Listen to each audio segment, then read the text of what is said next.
বাচ্চাদের স্কুলের টিফিনের জন্য নিরামিষ, হেলদি আর টেস্টি একটা রেসিপি আপনাদের সাথে শেয়ার করছি। এখানে মুগ ডাল নিয়েছি।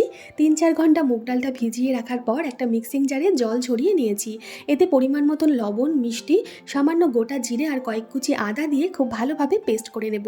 একটা বাটিতে কুচনো পেঁয়াজ, কুচনো ধনেপাতা আর কুচনো কাঁচা লঙ্কা নিয়ে নিলাম। চাইলে আপনারা পেঁয়াজটা বাদ দিয়ে দিতে পারেন নিরামিষভাবে খেলে। এতে দিয়ে দেব মুগ ডালের পেস্টটা আর পছন্দ মতো কিছু সবজি গ্রেট করে দিতে পারেন। আমি এখানে বিটরুট আর একটা সেদ্ধ আলু গ্রেট করে দিয়ে দিলাম।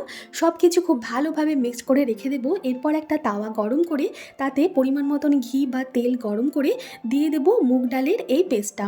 হাতার সাহায্যে একটু ছড়িয়ে দেব আর ওপর থেকে দিয়ে দেব একটা হাতে তৈরি আটার রুটি। রুটিটা দিয়ে একটু চাপ দিলেই এই মুগলেটটা ছড়িয়ে যাবে আর আটা রুটি দিয়ে খুব ভালোভাবে এপিট ওপিট ভেজে নেব। আমাদের মুগলেট রুটি রোল তৈরি। আমি তো আমার মেয়ে স্কুলের টিফিনে দিয়েছিলাম, আপনারা চাইলে জলখাবারেও খেতে পারেন। ধন্যবাদ।